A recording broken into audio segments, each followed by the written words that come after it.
we are figuring it out. We are figuring out. Listen, y'all, we are so close to getting justice for Nolan Wales. We cannot give up now. That is why they have to go run and get Trump people to represent them, because they need the power of the White House to get away with murder, honey, okay? And that's what they're trying to do. That's why they're using Brandon Tate. I haven't heard. That's why they're doing all this talking, trying to win over the people. But it's up to us, honey, to make sure that don't happen. I got a video. I want you guys to watch it, and I want you guys to comment. Man, when I tell you they are exposing the bombshells in this case, check it out.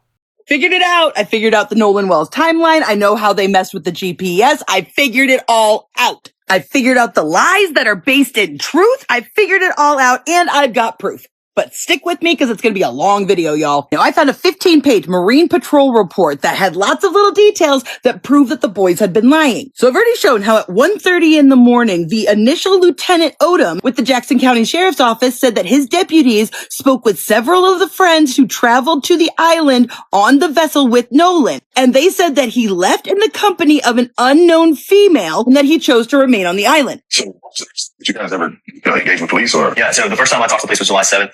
I talked to the lead investigator, and I told him my whole story, top to bottom.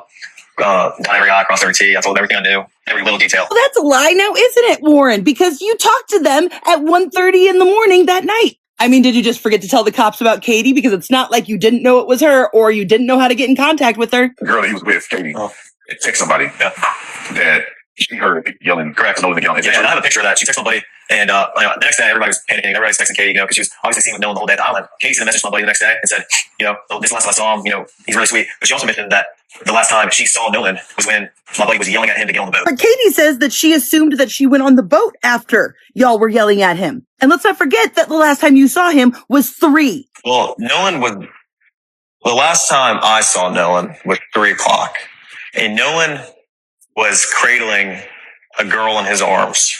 And yet for some reason around noon, the name of another girl who hadn't even seen Nolan in a year was given to the patrol to go interview, saying that she was with that group, not Katie. They also gave the name of a couple of other friends who they weren't able to get in contact with. And despite having a picture of a text message from Katie, funny how you didn't share that with Officer Tatum. Probably could have cleared up some stuff real quick, right? Now let's get to the data. Now, at about 1:30 on July 5th, they were doing a flight of drones based on the relation of the last known anchor position of the Atkinson vessel, which I have documented right here. At 4:30, Officer Strickland contacted Jennifer Pyrone, who was Wyatt's mother, who told them that he had already spoken to officers earlier in that day, but they were happy to cooperate with any investigation. And she let this officer take a picture of the GPS. Officer Strickland observed the track line showing Pyrone's vessel location on Horn Island, then gave coordinates. I'm going to need you to remember this exact phrasing. It's going to be important later on. Now, this was the GPS coordinates from the picture that the officer took,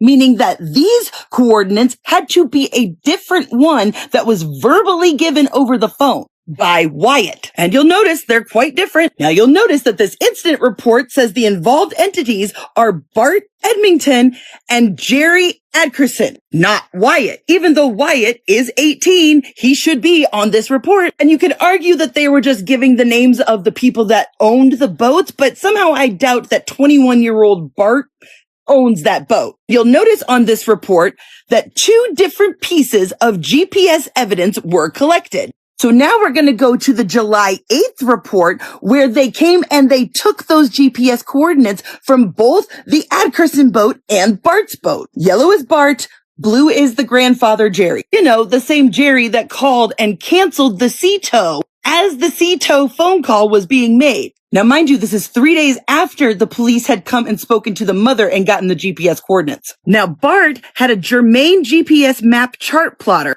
Jerry's boat also contained a germane GPS map chart plotter. Now, I had to look up the difference between waypoints, tracks, and routes. So waypoints mark specific spots. Routes connect them in a planned order, and tracks record your actual path. Now, according to that GPS data, there is no movement from 11 to 4:30, but we know that that's not true. Warren has never been able to logically explain how they ended up so far away from the shore. Because according to him, he said at 3 o'clock, that was the last time he saw Nolan, Bart was trying to yell at him to get on the boat. His brother got into a fight, so he got his brother to come over there. That's when he saw that it was all sinking, because he said this. And eventually, I think over time we were out there for 4 hours. The boat just started filling up with water. So I popped the starboard side hatch, and the battery was completely underwater. Yes, but according to Warren, he had just seen Nolan, like neck deep, cradling a girl at the boat next to them. So how did they end up in 31 feet of water at the 4 o'clock call? There's an hour in between that. If the battery is submerged, how would they even get away from the sandbar? You can see in the background of this picture, they are far away from people. And yet this GPS is saying that you were stationary the whole time. But why? Especially because we have actual fucking proof right here. We have the coordinates that Wyatt's mom gave them the second time, and the cop took a picture of the GPS. Compare it to the GPS coordinates in which they were trying to get a tow from. But what if I were to tell you that not only does a waypoint need to be physically saved on this exact type of GPS, you have to intentionally say, mark this spot, or else it doesn't automatically save. It records your tracks automatically, but those are just saved coordinates. And it turns out you can actually delete tracks. It's super easy. You just go into the main menu and you delete it off of your data. So why is this GPS data, which is right here, so much further away than what the GPS says it is later? There is no data included in that GPS report that explains them going from here to here, unless someone went in and deleted those tracks. Because they probably dropped that waypoint once they anchored, which would explain why Warren said they showed up at 10:30 and the GPS says that they showed up after 11. And so then it wasn't until half an hour after the canceled tow that they dropped another waypoint. And mind you, the exact same GPS was used in both boats, and Wyatt/Jerry's boat has the tracks and routes where Bart's does not. And again, it tracks it automatically. So you have to intentionally delete those tracks. And why did they do that? Well, it turns out Jerry Atkinson just so happens to be the owner of Ocean Marine Group in Ocean Springs and Gulfport, which is literally a boat dealer. So guess who's going to know that information? We already know Grandpa Jerry was in the mix, because the only way that he could have canceled the sea tow before it even started to head out is if Wyatt had called Jerry first and Jerry told him to call for a sea tow and then canceled it for him. Which would explain why he couldn't give any descriptions of where the water was. How high was it? You know that the sea tow did not bring in the boat. In fact, Bart's mother came on Facebook and said that there are pictures from my son's boat of the boat about to be towed, which is clearly who is about ready to tow them here, as Wyatt is on the phone. I can tell you 100% that this is not a sinking boat. You can see Bart bringing them in this picture. But Bart was supposedly the one yelling at Nolan to get on the boat, remember?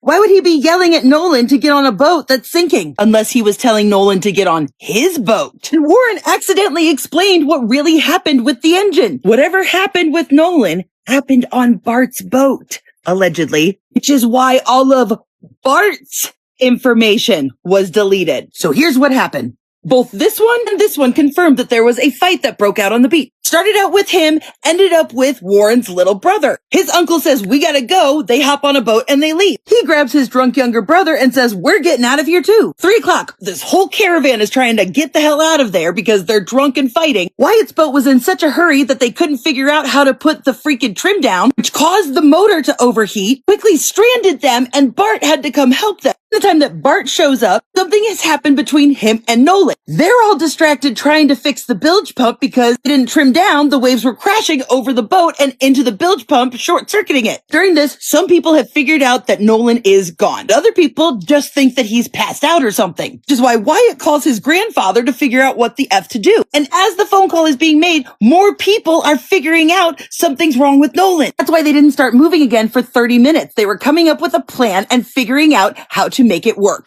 By the time the boats were anchored and the group spread out across the sandbar, Horn Island was already packed. Roughly 300 people had made the trip out that day, many of them former classmates from Ocean Springs and the surrounding area. For most of the morning and into the early afternoon, Nolan was exactly where you would expect an 18-year-old to be on the 4th of July. In the water, in photographs, visible, present, and by all accounts in good spirits. Trace's Tin Shepherd, who was already on the island when Nolan's group arrived and had helped Nolan locate where to anchor, told ABC News he spent a significant part of the day with him. Nothing about Nolan's behavior raised any concern. He was socializing. He was photographed multiple times throughout the afternoon. People saw him. Around 3 p.m. that changes. Warren Hudson later told investigators and subsequently a podcaster that 3 p.m. was approximately the last time he personally laid eyes on Nolan. At that point, Nolan was with a young woman. Her name is Katie McCormick. She was 19 years old. By multiple accounts, the two had been together for a good portion of the afternoon, talking, spending time near the boats. Warren described Nolan as relaxed, in a good mood, even laughing. He said he looked at Nolan, shook his head, and kept moving. What happened in the next hour is where the accounts begin to diverge. Sometime in that same window, a physical altercation broke out on the beach. It started with one member of the group and escalated quickly enough that Warren Hudson says he had to physically intervene to pull his younger brother away from it. That fight, and the urgency to get off the island before things got worse, is part of what Warren cites as the reason the group began preparing to leave when they did. Trace's Tin Shepherd was also connected to the events around the altercation, according to accounts reviewed in the Marine Patrol report. The fight did not involve Nolan directly, but it created a chaotic, pressured atmosphere at exactly the moment the group needed to make decisions quickly. As the boats were being ready to leave, Bart Addington called out to Nolan. According to Warren and others present, Bart did not ask once. He called out multiple times. "Get on the boat. We are leaving. If you are coming, you need to come now." Nolan said no. His exact words, according to Warren, were that he was going to stay and get a ride back with someone else. Warren stated that at least 5 people standing near the boat heard Nolan say this. He was not in distress. He was not being held back. He made a decision, or at least that is the account that was given. Riding out with one group and riding back with another was not unusual for Horn Island. Warren stressed this point more than once in his interviews. People do it all the time. You go out on one boat, you come in on another. Nobody thinks twice about it. Katie McCormick was standing right there when Bart was calling for Nolan. She heard it. She saw it. And the following day, when Nolan had not returned home and the phone started ringing, she sent a text to one of the group members confirming exactly that. She was present, she heard Bart calling for Nolan, and she witnessed Nolan choose to stay behind. But here is where her account introduces its first complication. Katie also told that same contact that she assumed Nolan eventually got on the boat after everyone started yelling for him.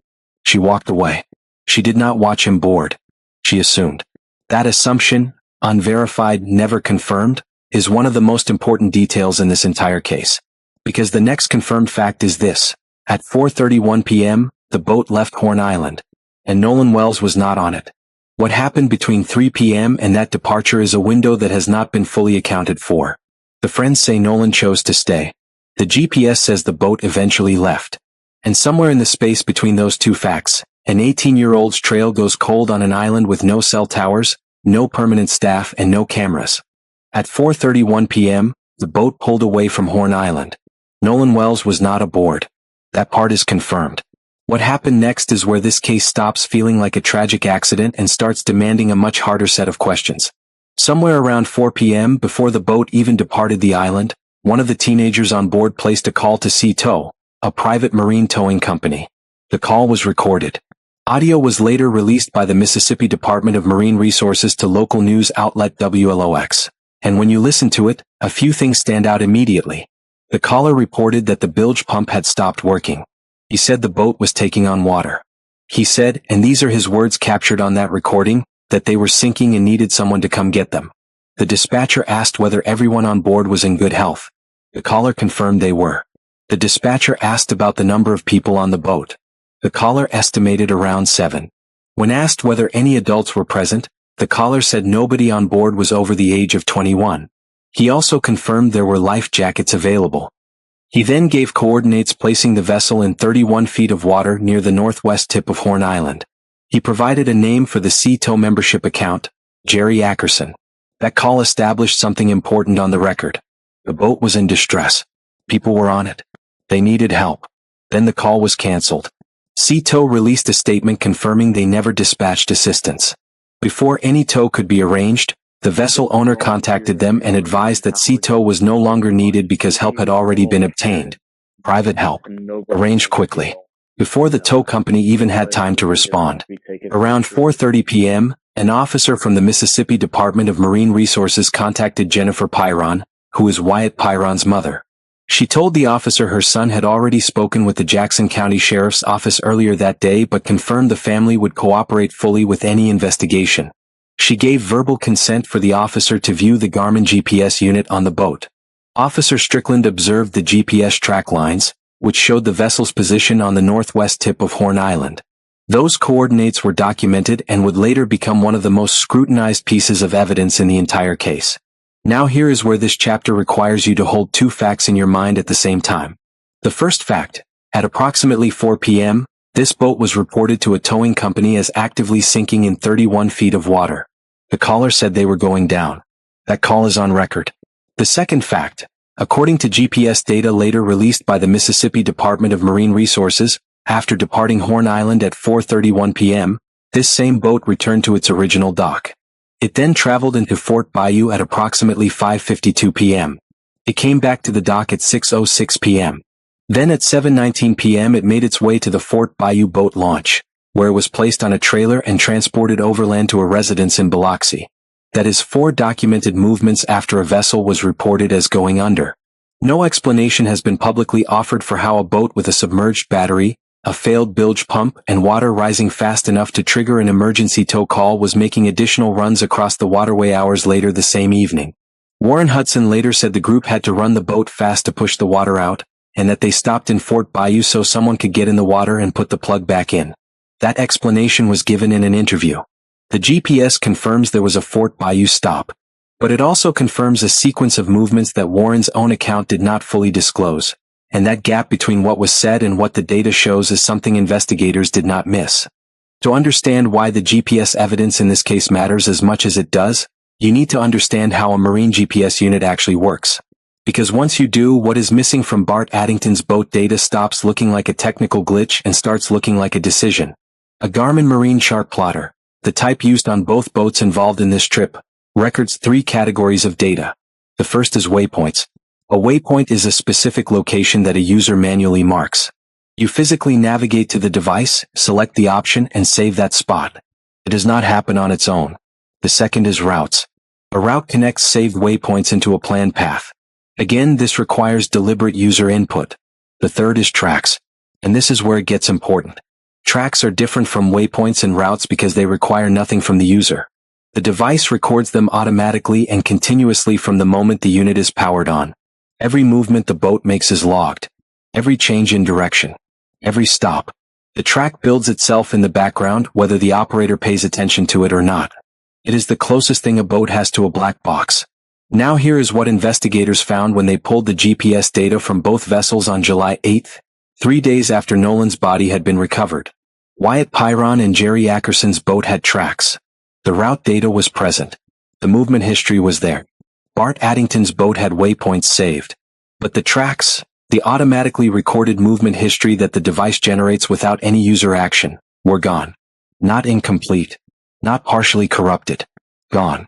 For Bart's GPS to show no track data covering the period the group was on Horn Island, someone would have had to open the device's main menu and manually select the option to delete them. It does not happen accidentally. It does not happen because of a dead battery or a software error. On a Garmin unit of this type, deleting tracks is a deliberate, multi-step process. You have to choose to do it. There is one more detail that sharpens this considerably. 2 sets of GPS coordinates appear in the Marine Patrol report for this case. The first set was given verbally over the phone by Wyatt Pyron during the period when officers were gathering information. The second set was photographed directly from the GPS screen by Officer Strickland when Jennifer Pyron allowed him to view the device. Those 2 sets of coordinates are meaningfully different from each other.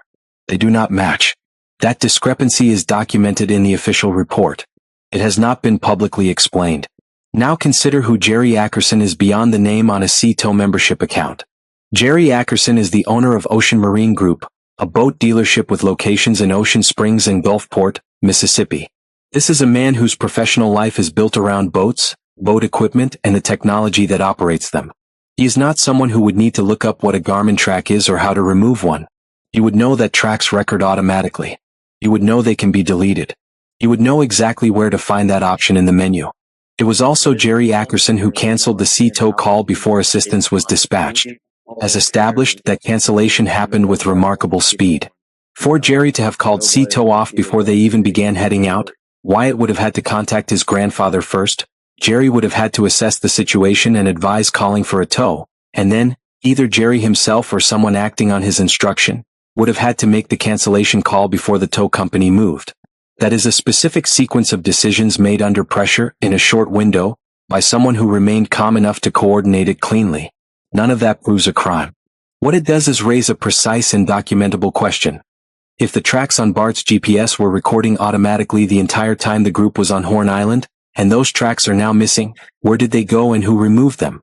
The official Marine Patrol report flagged the discrepancy between the two sets of coordinates.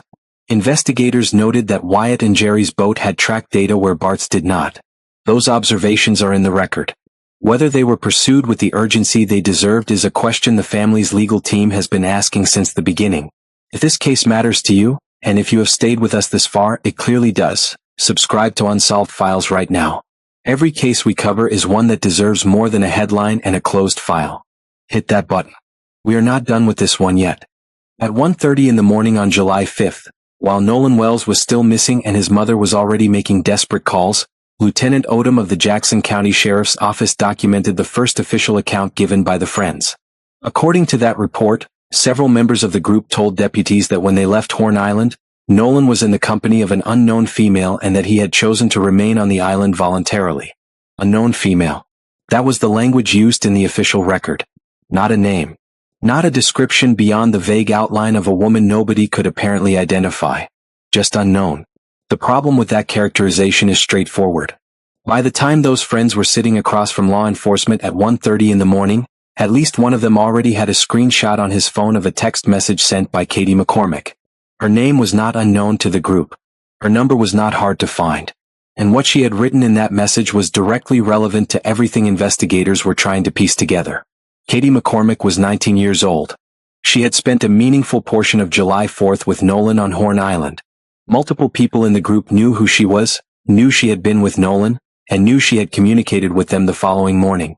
Yet when the initial report was filed, investigators were not given her name.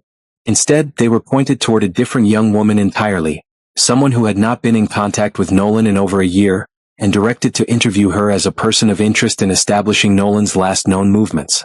Think about what that means operationally. Investigators spent time and resources tracking down and interviewing someone with no meaningful connection to Nolan's final hours on that island, while the one person confirmed to have been standing next to him at the moment the boat was leaving was not identified by name to law enforcement. Katie was not invisible. She was wearing a teal swimsuit and a white hat that day. Details captured in photos and video footage from the island that were later identified and circulated publicly. She appears in footage taken near the boats. She is traceable. The group knew exactly who she was. When Katie did eventually speak, the picture she painted was consistent with what Warren Hudson had described. She confirmed she was present when Bart Addington was calling out for Nolan to board. She confirmed she heard it. She confirmed she saw Nolan choose not to get on the boat. That part of her account lined up. But she also said something that opened a new set of questions. Katie told investigators and later communicated to members of the group that after the yelling and the urgency of the moment, she walked away. She did not stay to watch what happened next. She assumed Nolan eventually boarded. She did not see him get on. She assumed. That distinction matters more than it might seem on the surface. Every account from the friends rests on the premise that Nolan made a clear, deliberate decision to stay behind. Katie is the one witness positioned closest to that moment. And her account does not confirm he stayed. It confirms she heard him say he would stay and then she stopped watching. There is also the question of Officer Tatum. Warren Hudson, in his own interviews, referenced having a photograph of Katie's text message. That screenshot existed. It was in someone's possession the night Nolan was reported missing. It was not shared with Officer Tatum during the initial contact with law enforcement. It was not volunteered. Investigators were not pointed toward it. Why a piece of direct witness communication, one that placed a named individual at the scene during the critical final minutes before the boat departed, was not handed over immediately is a question that has not been answered publicly. The family's legal team flagged it. Independent investigators flagged it. And it remains, as of this telling, one of the more documented and specific gaps in how information was handled in the hours after Nolan went missing. What the friends knew that night and what they chose to share are not the same list. When you line up every verified data point in this case, the GPS logs, the CETO call record, the Marine Patrol report, and the statements given by the friends across multiple interviews, a specific picture emerges. Not a theory. Not speculation. A documented sequence with holes in it that the evidence itself identifies. Here is what the record actually shows. At 9:56 a.m. on July 4th, the boat departed a private dock on El Camino Real Road in Ocean Springs. That timestamp comes directly from GPS data released by the Mississippi Department of Marine Resources. At 11:14 a.m., the vessel arrived at the western tip